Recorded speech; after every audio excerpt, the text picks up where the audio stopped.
So ladies and gentlemen, today I'm bringing you guys a video on what is going to have to be the most underrated weapons on the latest zombie map, Gorod Krovi. So this is going to be strictly Gorod Krovi. I'm not going to be doing the Rising Drac or the Giant or Shadows of Evil. Strictly Gorod Krovi, and these are some weapons that I've handpicked personally, thinking that they are the most underrated weapons on the map. They can be weapons that are underrated in damage, to kill zombies in general, or even if they're underrated in getting points.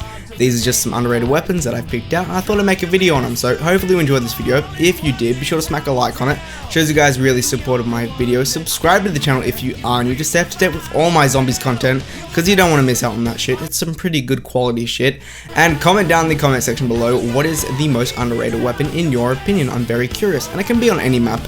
I just thought I'd do this on Gorod Krovi, but without further ado guys, let's get into today's video. So this weapon has to be a surprise to some, but it has to be on the list, and this is the FAMAS, also known as the FAMAS. So this was reintroduced into Black Ops 3 in the latest zombie map, Gorod Krovi of course, but why don't people use this weapon in game? I barely see anyone do the Easter egg or just go for a high round with this weapon. It's seriously an underrated weapon for a few reasons, and those reasons would have to be, one, if you get it out of the box, you're going to be using it for Pack-a-Punch. Just to get Pack-a-Punch in general, this gun may be useful for you. I mean, it has a lot of damage, and this gun is one of the few weapons on the map that gets you points and deals a lot of damage in general. So the FAMAS, pick that shit out of the box. Don't go searching for the PPSH. Don't go searching for the ray gun Mark 3s.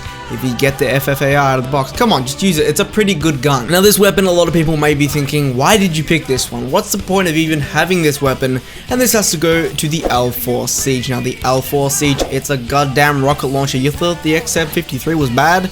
I mean, it is. But the death and taxes aren't even that good either. But the L4 Siege, oh my god, I've used this countless times, either to do the Easter egg, either to do challenges. It doesn't matter when I'm using this weapon, I'm using it. I'm just obliterating zombies, so you better love that shit. But the L4 Siege, it's not a weapon for high rounds. It's not even a weapon for points. I know points is a big thing in zombies, but if you're going to do the Easter egg, you're going to want to have this weapon. If you want to get out of a sticky situation, I would choose this instead of the ray gun. Now don't hate me, don't hate me. I love the ray gun, but at high rounds, the L4 Siege does pack a little bit of a punch, so I suggest using the L4 Siege. And Pack-a-Punching this weapon into the L8 Circus just gets a whole lot better.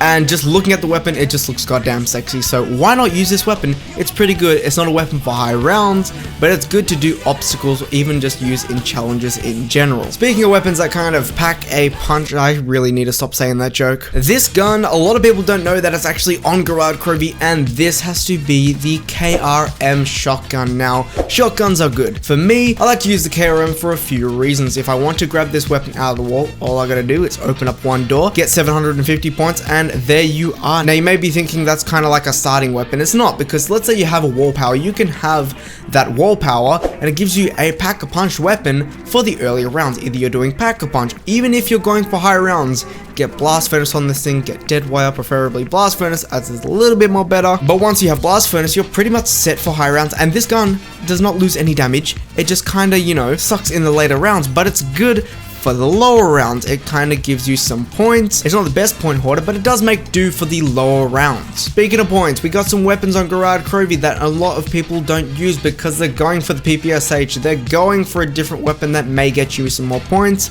but an amazing point hoarder on Gorod Krovi has to be the HG40. Now again, not a lot of people take this weapon because there's the PPSH in the box. You're going to be hunting for that weapon, and if not that weapon, you're going to be going for the Mark 3s. But the HG40, this thing on lower rounds with maybe a little bit of double tap if you have a perkaholic, or maybe just get the perk in general, this gun is seriously so underrated for a few reasons. Now it's not the best damage wise. This isn't a weapon for the higher rounds. Even if you don't have any Pack-a-Punch ability on it, it's not going to be that good at higher rounds. But for the lower rounds, stacking up points, buying perks and all that cool shit, you're going to want to have the HG40 because it just gives you the maximum amount of points. Personally, I think it gives me a little bit more points than the PPSH, just because the PPSH has a little bit more damage, but you can get the maximum amount of points with this weapon. This is going to be the HG40. You got to use this shit. You just got to use it. Now going back to wall weapons for a second, because there are some underrated wall guns, this one has to be the M8A7, and if you're wondering where that's located, it's right next to the Bowie knife or the Dragon Command Center, where you can actually go to Pack-a-Punch. So the M8A7 is a good weapon for a few reasons. First off, the headshots on this weapon is amazing. The accuracy is so good, and it's also a point hoarder and a damage machine. Now, if you have double tap, if you have Deadshot Daiquiri, you're going to be obliterating the zombies with this goddamn weapon, especially at Pack-a-Punch.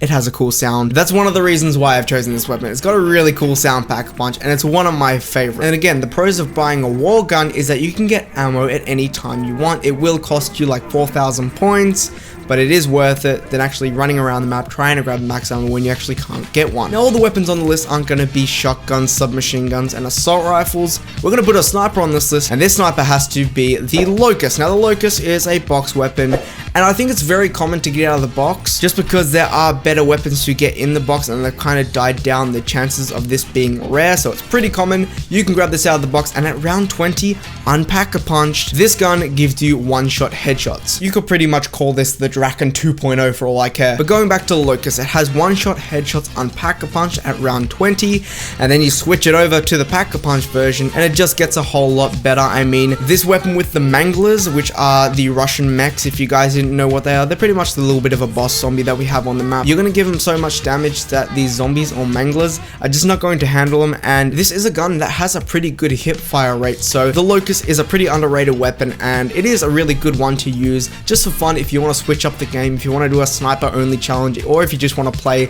something a little bit stupid with friends. Use the Locust. I take it instead of the SVG because I just don't like that weapon one bit. So we've gone through pretty much every category of underrated weapons, going from snipers to shotguns to assault rifles to submachine guns, but what about special weapons? Now this spot has to go to the NX Shadow Claws. Now I know this weapon isn't good solo, but it does kind of give you a little bit of damage and a lot of points at the early rounds. Now when I say early rounds, I mean like round 10 or below. If you're going to do Pack-a-Punch, sometimes they even take these weapons out and they look just beautiful. Pack-a-Punch, just saying, I'm gonna put it out there. These weapons look very good. Sadly, they don't have the monkey bomb effect where they attract zombies, but they have this really cool mist that when you shoot a bullet, mist just sprays everywhere and it looks pretty cool. But this weapon is mainly used for the Easter egg boss fight, or if you're just playing co-op in general. Pretty much you can shoot a player when they're down and they get right up. They don't have their perks unless they got aftertaste, but other than that, this weapon isn't that good, but it's amazing for points. I mean, you want a little bit of points here and there, not a lot of damage, but a lot of points. You want to grab this weapon out of the box because sometimes you like to change up the game and use some weapons that you might not use. So that's going to be the most underrated weapons in my opinion on the latest zombie map, Gorod Krovi. Hopefully you enjoyed this video. If you did, be sure to smack a like on it. Shows you guys really supported the video. Subscribe to the channel if you are new to stay up to date with all my zombies content, and comment down in the comment section below what is the most underrated weapon in your guys' opinion. I'm very curious. Comment down in the comment section below. Without further ado guys, I'm going to be seeing you in the next one. Peace out and goodbye.